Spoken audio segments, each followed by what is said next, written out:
Boa noite, pessoal. Estamos começando mais um Fala aí, Jô, aqui pela rede ConnectV.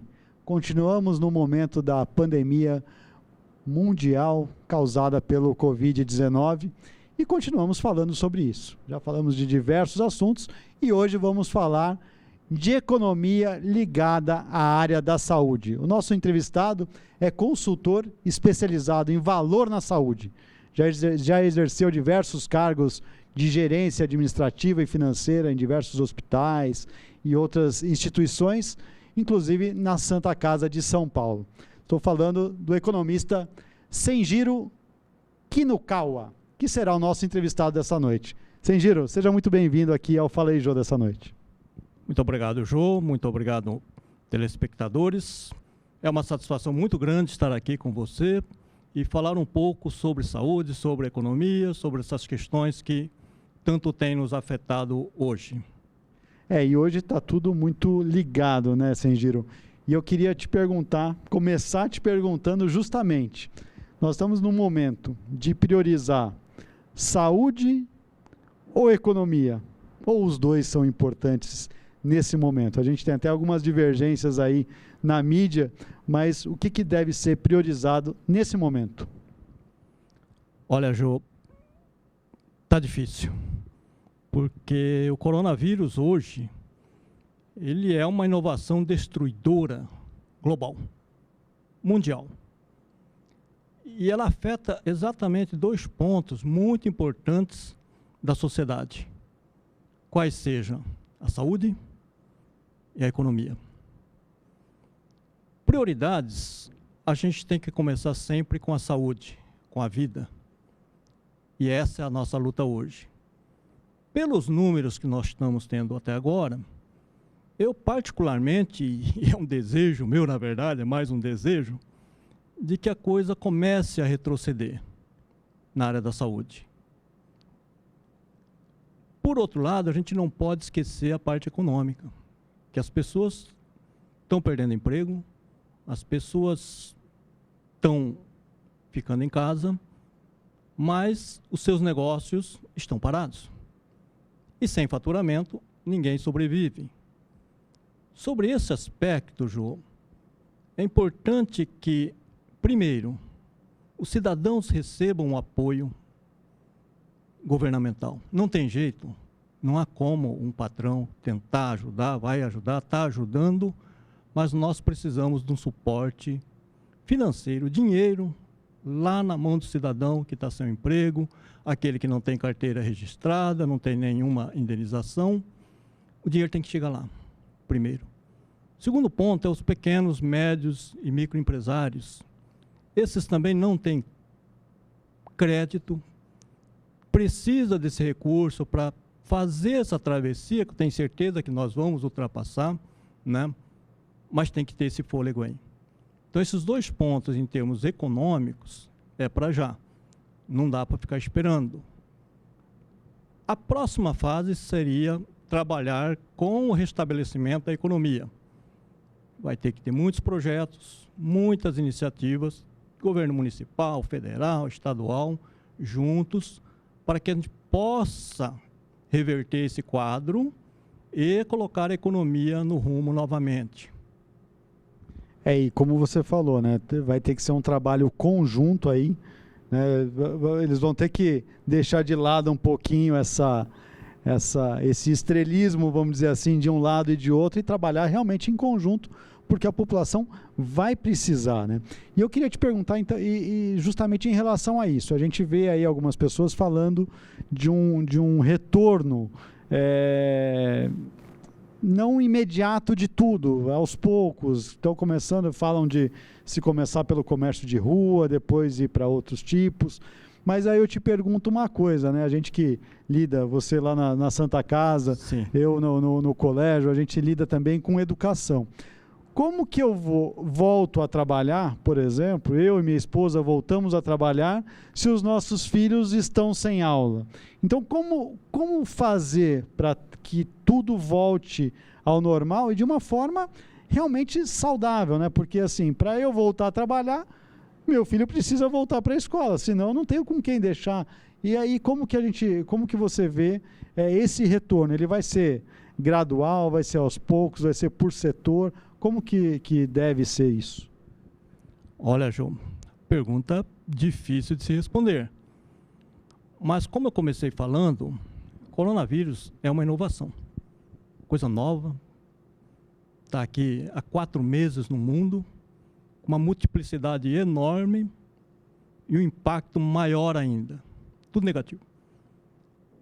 Para a inovação, a gente vai ter que ter muita criatividade. Tá? De novo, primeiro, proteger a vida. Eu acho que essa é uma questão importante. Segundo, vamos ter que ter muita criatividade. Quer dizer, o que é que nós já podemos ir já liberando, né, o funcionamento, os trabalhos, e devagar, sempre de olho na questão da doença, da crise. Eu acho que em algum ponto, algum tempo, a gente vai retornar àquilo que a gente, podemos dizer, normal.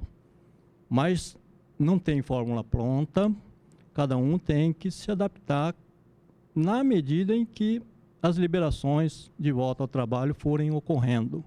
Né? Na área da educação, a gente tem trabalhado muito com a educação à distância. É o ideal, não é? É muito polêmico, mas é o que dá para fazer hoje. É o que a gente está conseguindo ainda continuar levando informação, levando educação para os nossos alunos, de uma forma que dá para fazer hoje, já que presencialmente é impossível. Né? Então, a hora que nós terminarmos essa fase, espero que seja quanto antes, a gente volta ao normal. Mas até lá a gente tem que ter muita criatividade para que a gente possa continuar as nossas atividades. E são diversos setores, cada um com a sua particularidade, né? Então a gente fala, o comércio vai voltar, mas isso está intimamente ligado à educação voltar também, porque a pessoa que vai para o seu comércio, que vai trabalhar no comércio, precisa ter onde deixar o seu filho, principalmente os menores, né? Porque assim, a educação à distância já era até uma realidade para os adultos, para os universitários, até para os alunos de ensino médio, mas para uma criança, por exemplo, de mini maternal, como a gente está tendo que lidar hoje, é uma situação totalmente inovadora e até desafiadora, né? Os professores estão tendo que se reinventar. Até estava vendo uma mãe esses dias brincando, né, que ela queria encontrar agora com os defensores do homeschooling, né, que até o final do ano passado surgiu aí uma grande polêmica, as pessoas defendendo o homeschooling, agora as pessoas já estão, acho que talvez tenha vindo justamente para enterrar essa ideia.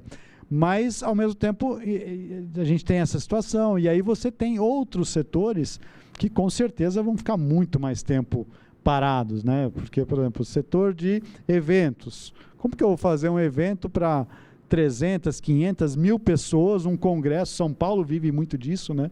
Dos eventos corporativos, dos grandes congressos. Como que eu vou fazer um congresso para 1.000 pessoas, sendo que eu não posso ter uma aglomeração? Então, quer dizer, não tem como fazer. É a mesma coisa os hotéis. Como que eu vou para um hotel se eu não posso ir para a piscina? Quer dizer, fica naquela, né, os hotéis de lazer mesmo, como fica, né? Fica complicado. Então, realmente, a situação de diversas atividades estão sendo realmente muito prejudicadas, né? Mas não tem muito o que fazer, né? É preservar a vida, né? Com certeza. Primeiro, a vida. Segundo, nós precisamos manter esses negócios, né? Então, tem que haver um socorro, uma ajuda governamental para que a gente possa ajudar esses nossos grandes lutadores empresários a fazer essa travessia. Eles não vão conseguir, principalmente os pequenos, os micro, sozinhos atravessar esse rio. É muito grande para eles. E nessa hora, a conta de taxa de retorno, déficit fiscal, essa questão toda tem que ser revista, porque é uma economia inteira que está balançando. E quando a crise é estrutural, sistêmica, nós não podemos fazer conta de empresa, de retorno de uma empresa, se o negócio vai dar certo, se não dá. Quer dizer, é uma questão social. Quanto é que nós podemos disponibilizar de recursos para ajudar esse pessoal a atravessar essa questão aí. Eu acho que esse é um ponto muito importante e é um dinheiro bem empregado, que é manter a empregabilidade, manter o cidadão andando, né? E a hora que toda essa questão passar, e toda a crise passa, com certeza nós vamos vencer essa também, nós vamos passar essa também com mais dificuldade, com muito mais problemas, mas se juntarmos todas as forças e se houver essa ajuda, né, porque não é para deixar ninguém rico não, é para que eles possam atravessar esse terreno, esse rio turbulento. Atravessando é o maior resultado que a gente pode conseguir em termos de sociedade, assim que essa crise atenuar. E a gente acaba, né, e você que é economista, eu queria até saber em relação a isso. Nós corremos o risco, por exemplo, da volta da inflação, quando tudo isso acabar, os preços podem... Eu acredito que os preços vão cair, porque ninguém vai ter... A oferta vai estar grande, né? A demanda que vai estar pequena. E as pessoas, muita gente provavelmente desempregada, a gente tem visto aí as pessoas, o governo até dando algum incentivo para girar um pouco de dinheiro no mercado, mas as pessoas estão em casa, quer dizer, estão até, por um lado está sendo até bom para alguns, porque estão economizando, né? Com certeza. A redução de consumo não é bom para a economia, né? Em termos de crise, é o que está acontecendo. Eu acho que no momento atual e no curto prazo, nós não vamos ter essa questão aí, até porque a demanda é baixa, a renda está muito limitada, né?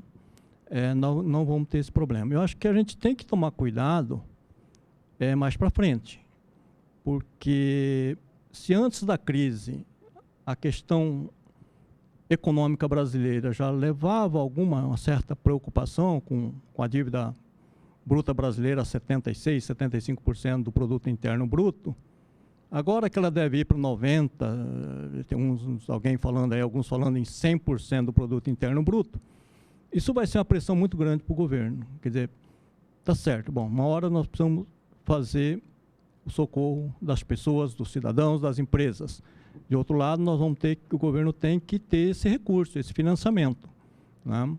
Com taxa de juros em queda, porque nós precisamos incentivar o consumo, mas tem a contrapartida, que é como é que o governo vai financiar essa dívida aí, né?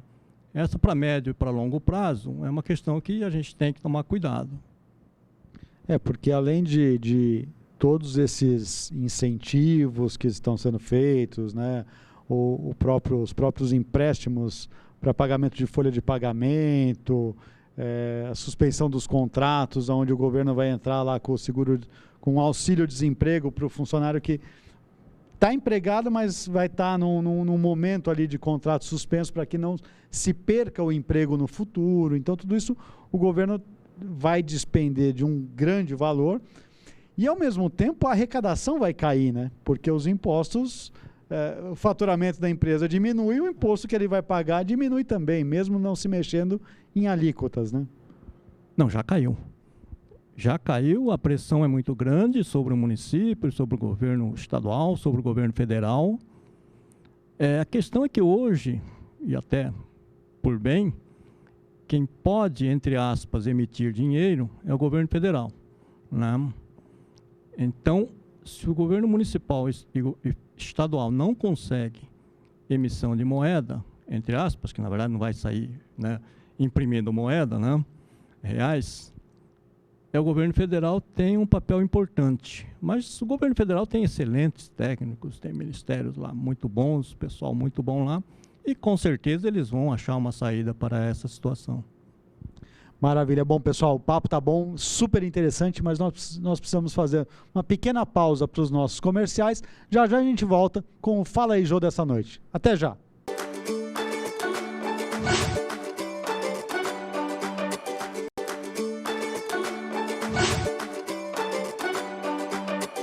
Bom, pessoal, estamos de volta com o Fala aí, Jô, dessa noite, entrevistando aqui o economista Senjiro Kinokawa. que está nos falando aí sobre essa situação econômica e também ligada à saúde, já que ele, além de economista, é muito ligado a uma saúde e o valor na saúde. Sengiro, mudar um pouquinho, sair um pouquinho da economia somente e vamos falar aí da situação da saúde também, principalmente saúde financeira, né? A gente tem visto que deve estar sendo bem complicado, por exemplo, para planos de saúde, para seguros de vida em geral e principalmente para os hospitais essa situação, principalmente aqueles hospitais que acabaram tendo muito dos seus profissionais saído de licença por estarem justamente infectados com a Covid-19 também, né? Como você vê a saúde financeira dos hospitais particulares, né, nesse momento, dos planos de saúde e a situação dos hospitais públicos nesse momento? Como que vai ficar esse panorama? Olha, acho que nós temos alguns segmentos hospitalares. O primeiro é o público, aquele ligado ao SUS, dos quais nós temos OS, Santas Casas, e temos os hospitais privados, né, que dá assistência suplementar. O SUS é aquilo que é obrigação do Estado. A saúde pública já tinha muitos problemas desde antes deste evento aqui.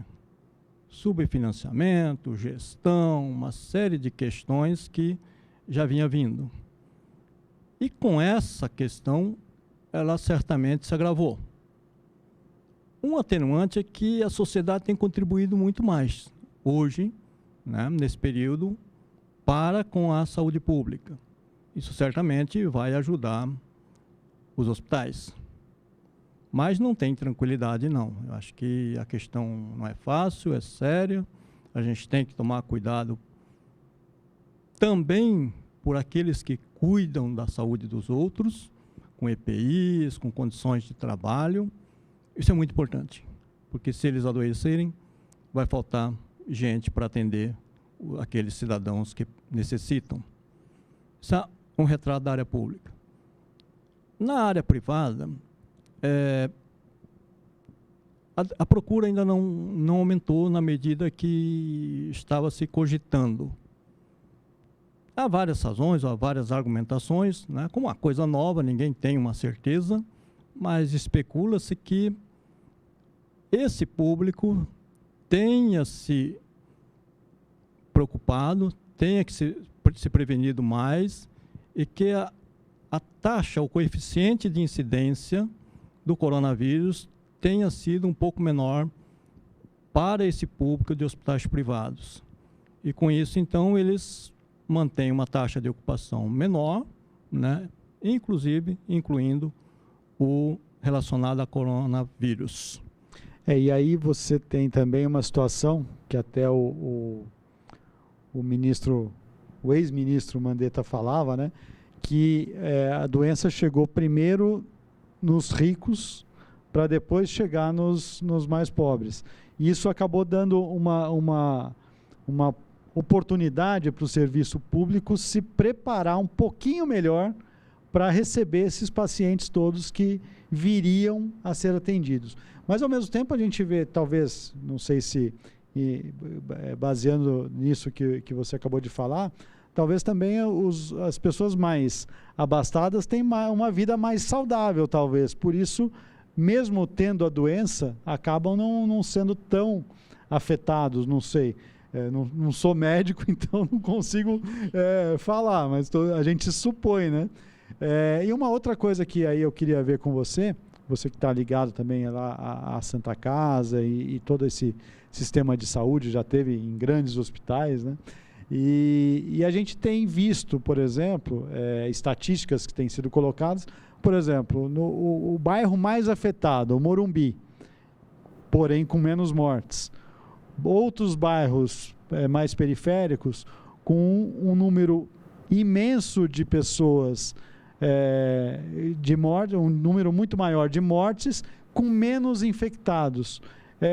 Tudo isso envolve também serviço público, serviço privado? Olha, João, é muito difícil de falar, mas as condições para se defender da classe menos favorecida é muito menor, né? A própria moradia, o transporte, o relacionamento social é muito mais difícil para você se proteger, para você ficar em quarentena, né? Então, talvez esse seja um ponto que a gente tem que tomar muito cuidado, quer dizer, como é que a gente trabalha essa situação para que, numa eventualidade de contaminação em massa, a gente não coloque em risco a vida de muitas pessoas. Então, essa é uma questão que preocupa muito hoje, né? Até agora, a taxa de incidência de novos casos está dentro daquilo que é aceitável, né? E aquilo que eu falei, eu torço para que isso fique por aí mesmo e, se possível, até retroceda. Mas, como uma coisa nova, é muito difícil da gente fazer prognósticos, né? Então, é torcida mesmo. Agora, deixa eu te perguntar em relação, por exemplo, à curva dos infectados e à curva de mortes, né? Os defensores da reabertura geral da economia hoje alegam justamente que se falava que o pico ia ser no final de março, o pico vai ser no começo de abril, vai ser no meio de abril, vai ser no final de abril, vai ser em maio, vai ser em junho, vai ser em dezembro, sei lá, né? Então, quem defende a reabertura da economia se apega nisso, fala que se falava muito do pico em determinadas épocas e que não aconteceu. Por outro lado, aqueles defensores do distanciamento social falam que justamente o pico não aconteceu porque está se controlando. Mas como que a gente lida com isso? Se controlar muito, é lógico, não vai nunca ter pico, mas também a gente não volta, né? Morremos todos juntos. Olha, eu acho que o importante é que a taxa de mortalidade e até de contaminação está em níveis razoáveis hoje. Acho que esse é um ponto. Se é porque começou, né, a quarentena antes ou qualquer outro motivo, fica muito difícil, porque é uma coisa nova, né? A gente não sabe como é que ele se comporta, esse vírus se comporta. Eu prefiro pensar que, assim, hoje a realidade é essa. Nós temos aí 2.900 até 72, se não me engano, mortes até ontem, com 40 mil, 50 mil, é um número aí de contaminados. Não é muito, não é muito. E, mais uma vez, torcida para que ele não aumente. Por quê? Porque se a gente for fazer uma conta de que, vamos supor que nós tivéssemos, só para exemplo, para fazer conta, 3.000 mortes mês por coronavírus. Se cada paciente, como dizem, saem aí na imprensa, que a taxa de permanência desse paciente num hospital, na UTI, é de 14, 15 dias. 3.000 vezes 15 dias vai dar aí 40, 50 mil, né, diárias. Se nós temos 40, 50 mil UTIs no Brasil, estou falando em uma conta geral, né, porque tem as concentrações, essa questão toda, mas abstraindo disso, isso mostra que se tivermos 3.500, infelizmente, mortes por coronavírus, a nossa UTI vai colapsar, né, o nosso sistema de UTIs. Então, esse é um número importante. Já estamos aí em abril, chegamos aí a 2.900. Se ele subir um pouco mais, ele começa a trazer grandes problemas. E aí, quando colapsa, aí a exponencial é enorme, né? Esse é um cuidado que a gente tem que tomar. Por outro lado, a gente tem que também começar a fazer a economia andar, né? Com critérios, com regras, como já vem aventando diversos governos, inclusive o governo federal. Precisamos começar a fazer isso, porque já 30, 40 dias parados, não há economia que aguente. Eu acho que dá para a gente começar liberando, começar trabalhando de uma forma bem controlada, consciente, né? E enfrentar essa situação e vencer essa situação, esse tal do coronavírus, que não está fácil. Agora, eu vou te fazer uma pergunta aqui mais até pessoal, né, do que econômica ou de saúde. Você acredita que nós precisamos ter, para voltar realmente, para não ter tantos problemas, a gente precisa, na verdade, uma mudança de cultura da população, principalmente brasileira? Porque a gente vê que o brasileiro não está acostumado, né, a usar máscara. A gente vê até os orientais têm, né, esse costume de usar máscara, de tomar mais cuidados. Mas o brasileiro tem essa mania o abraço, a coisa mais calorosa, e também de estar em aglomeração. Então, até eu estava vendo umas imagens ontem de um shopping que disseram que reabriu em Santa Catarina, e as pessoas estavam lá comemorando, já numa grande aglomeração, né? Então, isso vai ter que mudar. A gente vai ter que, né, para se abrir um shopping, por exemplo, eu acredito que as pessoas vão ter que se manter um certo distanciamento, as lojas vão ter que trabalhar melhor o número de pessoas lá dentro. É uma mudança cultural, na verdade, né? Olha, Jô, quem fez transformações culturais nas empresas sabe o tamanho do problema. Agora, você imagine a gente fazer uma transformação cultural nacional. Eu acho que temos pontos positivos, pontos que precisamos melhorar em relação ao comportamento nosso, né? De uma forma geral, a gente tem convivido, tem, né, se desenvolvido muito bem. Mas tem questões que a gente, por exemplo, o uso da máscara é importante, né? Isso já tem estudos que, se todos utilizarem a máscara, a taxa de contaminação é muito menor. Agora eu acho que se o brasileiro, desde que bem explicado ele entenda, ele é muito colaborativo, né? Eu lembro que, há 20, 30 anos atrás, a taxa de natalidade nossa era enorme, absurda. A gente fala, puxa, mas quando é que nós vamos parar com isso? E hoje a gente já começamos a se lamentar assim, que a taxa de natalidade está muito baixa, não está nem repondo lá na frente daqui 40, 50 anos, nós mesmos, né? Então, assim, eu acredito que numa campanha educativa, com o envolvimento de todos, a gente possa conscientizar, não vamos fazer nenhuma transformação cultural, mas a conscientização de que é importante, de que ajuda não só as outras pessoas, mas a si próprio. Eu acho que o brasileiro responde bem a essas questões.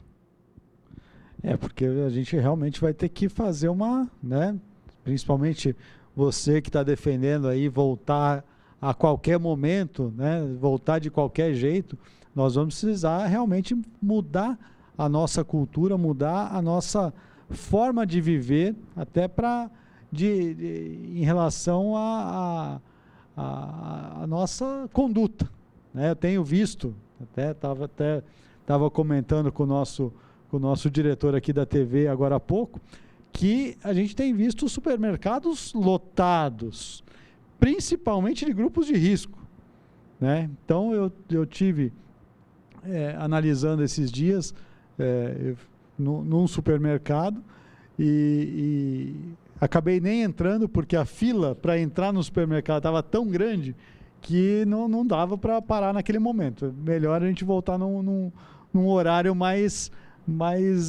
leve de movimentação. Mas ali a gente via idosos, a gente via crianças, casais com as crianças, quer dizer, infelizmente existem momentos que a gente precisa deixar a criança em casa, né? Vai um só no supermercado, né? Não precisa ir o marido e a mulher e a criança, vai só o marido, né? A mulher faz a listinha, a gente aprende a comprar também, né? A gente tem que, né, ajudar, né? Não podemos mais ter essa sociedade machista, não. É verdade. O homem tem que ajudar a mulher e vice-versa também, né? Porque hoje, até no próprio auxílio do governo, eu fiquei muito feliz quando falaram, né, que ia ter o auxílio dobrado não só para as mulheres que criam os filhos sozinhos, mas também para os homens que criam os filhos sozinhos, porque hoje é uma realidade da nossa sociedade. Agora, estamos chegando no final do nosso programa, eu queria te fazer uma pergunta. A gente vinha num momento econômico de ascensão, né? tanto mundial, mas principalmente no Brasil. Desde aquela crise que nós tivemos lá de 2015, parecia que era o melhor ano que a gente estava vislumbrando aí. De repente, tudo parou. Como fazer para voltar a crescer? A gente teve realmente essa interrupção, e agora? Jô, é um desafio enorme. Depende das atuações atuais, de como é que nós vamos trabalhar a economia, né? E mais para frente, como é que nós vamos enfrentar essa questão aí, reflexo do que nós fizemos hoje. Hoje a gente vai ter que, nós precisamos ajudar as pessoas, os cidadãos, as empresas, de novo, principalmente as pequenas, médias empresas, microempresas, o pessoal que não é registrado. Tem que ser feito. Depois nós vamos fazer a conta como é que a gente consegue financiar essas questões, né? É um trabalho mais difícil, mas não impossível. Eu acho que a questão é confiança. Se a sociedade tiver a confiança de que está fazendo a coisa certa, com certeza ela vai apoiar hoje, vai apoiar amanhã e vai apoiar no futuro, porque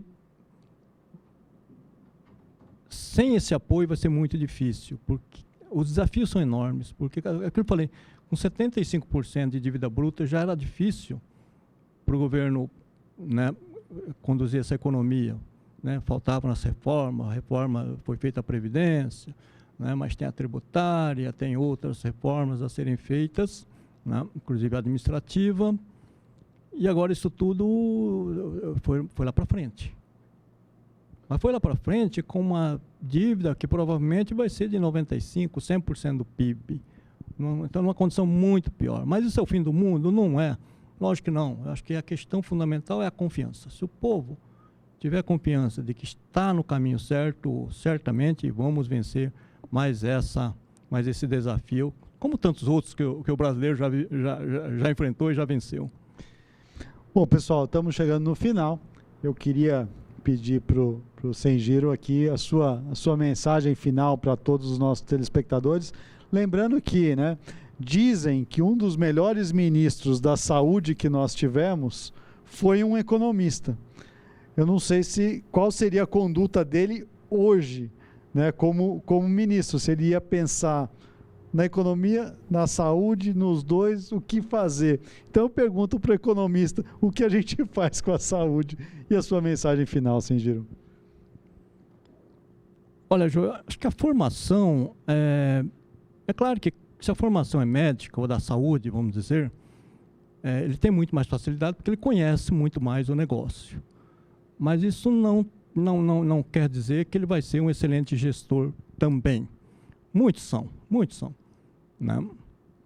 Mas pode não ser. Eu acho que a questão principal, eu sempre trabalhei na saúde com a seguinte questão: se a gente ouvir a área técnica e não ultrapassar esse limite, essa linha, eu acho que a gente consegue ter um bom resultado, porque quem entende é o pessoal que está lá na ponta, é o pessoal que está atendendo, o pessoal que está vendo o paciente. Eles sabem o que está acontecendo lá, né? E se você ouvir eles e tomar as suas decisões, então, embasado nessas informações, acho que a probabilidade de a gente sair dessa crise bem é muito grande. Então, eu acho que em termos de profissão, não vejo muito. Eu acho que, claro, que tem algumas regulamentadas, que tem que ser contador, tem que ser médico, tem que ser enfermagem. Mas, em termos de gestão, ouvir as pessoas, respeitar as opiniões, né? Daí eu acho que é muito mais fácil ter sucesso ou ter um bom resultado. Jô, muito obrigado por esse espaço, por estar aqui conversando com você, mas não é uma entrevista, é uma conversa, um bate-papo entre amigos, e estou muito contente de estar aqui conversando com você, com seus telespectadores, de sorte que eu gostaria de deixar a mensagem assim: é confiança para a gente vencer mais esse desafio. Muito obrigado, Jô. Bom, pessoal, entrevistamos nessa noite o economista Senjiro Kinokawa, que nos falou aí sobre a parte econômica que tem sido afetada por toda essa pandemia. Bom, pessoal, como nós temos falado em todos esses últimos programas, nessas últimas semanas, nós estamos num momento de união da nossa sociedade, onde o importante é que nós ouçamos os especialistas, ouçamos aqueles que realmente têm o poder para conduzir as coisas, porque eles estão embasados em pesquisas, em análises, e tudo aquilo que está sendo feito é para o bem de toda a população, não só da nossa cidade, do nosso estado, do nosso país, mas de todo mundo. A pandemia acomete desde a Austrália até a China, desde a Itália até os Estados Unidos, desde o Brasil até as Filipinas. Então, não tem como escapar. Precisamos realmente tomar todos os cuidados. Esperamos que a economia realmente volte aos poucos, que seja tudo retomado, que possamos, na maior brevidade possível, ter sucesso. Então, é isso que nós pedimos. União e fique em casa, se você puder. Até a próxima semana. O Fala aí Jô dessa noite fica por aqui e aqui na Connect TV a gente se encontra na próxima quinta-feira. Até lá e uma boa noite.